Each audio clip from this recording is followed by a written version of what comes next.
Guys, Rachel CPR here. Today I just wanted to share with you the process that I go through in order to have a successful flat iron without having heat damage. It's not guaranteed that you will not end up with heat damage as much as these are some tips and tricks that I have learned in my career that has made it so that I do not have a huge problem with the reversal of the natural curl and having it go back to its curly state after you flat ironed it. My daughter wants to have her hair flat ironed. Every once in a while, she'll tell me that she wants her hair flat ironed. And because I don't want her to feel that it's, as soon as I start filming, my phone starts. It's so sad. So in order for her not to feel that she is being held back from something, I'll normally let her go a couple of days with her hair flat ironed. And so the first thing that I do is I'll start to prepare her hair for the flat ironing process. And that is by conditioning her hair very well leading up to the time that she is going to have her hair flat ironed. And that means deep conditioning beforehand, making sure that she's getting her hair properly cleaned as far as within the good amount of time in between each cleaning so that she has water constantly in her hair and her hair is hydrated. My daughter does the water only washing method, so her hair has a different kind of a problem than the average person's hair has because she sometimes gets not product buildup, but sebum buildup on her hair. And usually it's right in the middle section where she puts her bunny.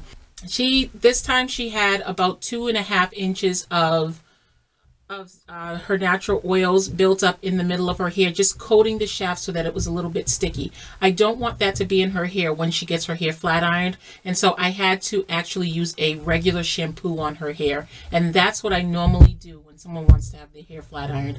I will make sure that there is no debris left in their hair by using a regular shampoo. The shampoo that I used on my daughter is from Follicleanse Hair Solutions, and this is what it looks like. This is a wonderful shampoo that is designed to completely clean the hair. It's not categorized as a clarifying shampoo, but it is definitely a deep clean shampoo. This is not something I would recommend if you are going to wear your hair in its curly state, unless you are trying to remove a buildup of, but this is something that I used on my daughter's hair to make sure that her hair was free of any type of debris.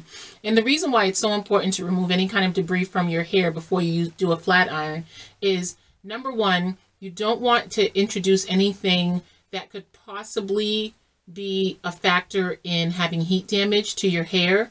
If your hair is filled with debris, once you blow dry it and you straighten it, you're going to go over it repeatedly if there's a lot of buildup on the hair because it's not going to straighten as well.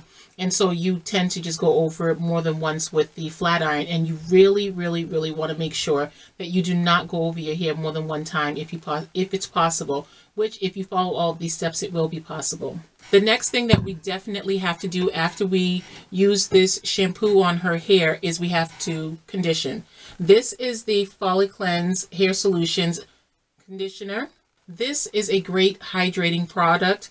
I put it in her hair. I did not leave any of it in her hair. We rinsed it all out, but her hair was left feeling very, very soft, and it did not feel heavy or that it had any type of a film on it. So I really like this in her hair. The next thing, and I'm just looking at my notes here, the next thing that you want to do is you want to decide what type of heat styling that you are going to do from there. Are you going to blow dry in order to pull out the curls a little bit, or are you going to air dry? Many people choose to air dry their hair. The danger with that is, of course, it's a wonderful thing because you're putting less heat in your hair, but many times when people air dry their hair and before they flat iron their hair, they go over the hair with the flat iron more because it's hard to get through the hair. And if you can't get through the hair, you have to keep going over it with the flat iron. And that repeated swipes with this flat iron is something that is definitely a no-no if you don't want to have heat damage. So again, the first thing that you have to do is decide whether or not you're going to air dry or if you are going to heat dry with a blow dryer. I am going to show you how I heat dry my daughter's hair with the blow dryer. I am going to use a brush on her hair, which is not something that we normally do, but we are going to use a brush on her hair, and we are going to go and we are going to straighten her hair out with the brush. Because when I do the comb chase method with the flat iron, which is putting the comb in and then bringing the flat iron down directly behind it, I want a clean sweep. I don't want herky-jerky movements because that means that the flat iron stays in one place for a little bit longer than I want it to be. I want it to be a nice smooth transition. So I am going to definitely blow dry her. So when I decide to use my heat protector, I use my heat protector twice. I use my heat protector before I blow dry her hair, and then after I blow dry her hair and I've reached the desired texture that I want it to be, I will mist her hair lightly and give another pass with the blow dryer with a warm air dryer, simply because you'll notice that when you are blow drying in the beginning, the hair may give off a little steam or smoke. Not a lot. It shouldn't give off a lot, but it gives off a little bit of it because that initial heat protector is actually being burned off. So once I finish, I don't feel that the hair is protected enough at that point for the flat iron, and so I redeposit a little bit of the heat protector in order for me to make sure that it's still protected for the flat iron. And your heat protector, there are many of them on the market, and it's not something that you use on a regular basis when you're a natural, so you just get something that you feel comfortable with, or you can make your own. You can go onto Pinterest and you can find all kinds of recipes for DIY heat protectors.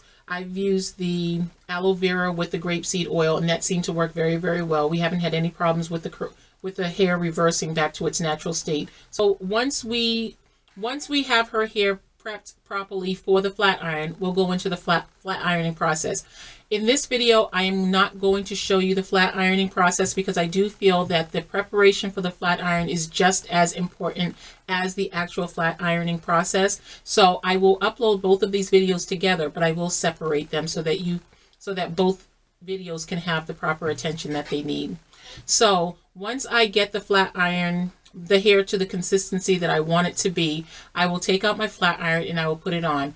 You have to determine whether or not your flat iron works all the way up on full setting, or if you need to put it at half setting, 3/4 setting. That's all up to you. Just want to make sure that you test a spot before you start to go on to the entire head with your flat iron, because everyone's hair is different and you have to be able to determine whether or not you will have full control of the heat of your iron before you put it to your hair. So having a paper towel or a cloth, and normally those things should be white, something that will easily scorch if your iron is too hot. If you use a paper towel and you just take it and you swipe it over your paper towel, if you see any type of brownness on your paper towel, your iron is much too hot and you need to lower your setting and wait a few minutes in order for the temper of the iron to reduce, and you will have an iron that is not going to scorch your hair.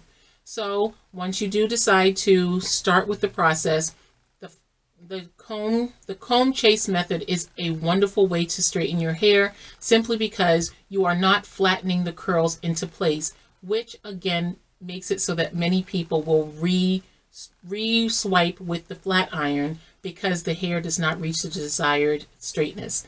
So the comb chase method is going to be you bringing your comb in front of your flat iron, holding it with one hand, taking your flat iron with the other hand, clamping on the hair, and going down together so that the entire strand of hair is receiving even heat distribution all the way down, and you are not going herky-jerky so that you are actually staying in one spot any period of time longer than another. You just go straight down the hair, leave the hair flat. Do not comb it out once you have gone over it with the flat iron if you want the hair to be very flat. No, this is not 100% foolproof. You may still get heat damage because there are so many different factors as to why people get heat damage. If you follow these tips, your chances of having the heat damage are greatly reduced. And I hope you found these helpful, and I hope you stay tuned for part 2 of this video where I demonstrate all of these things that I've talked to you about in this video. So we'll see you again soon. Bye guys.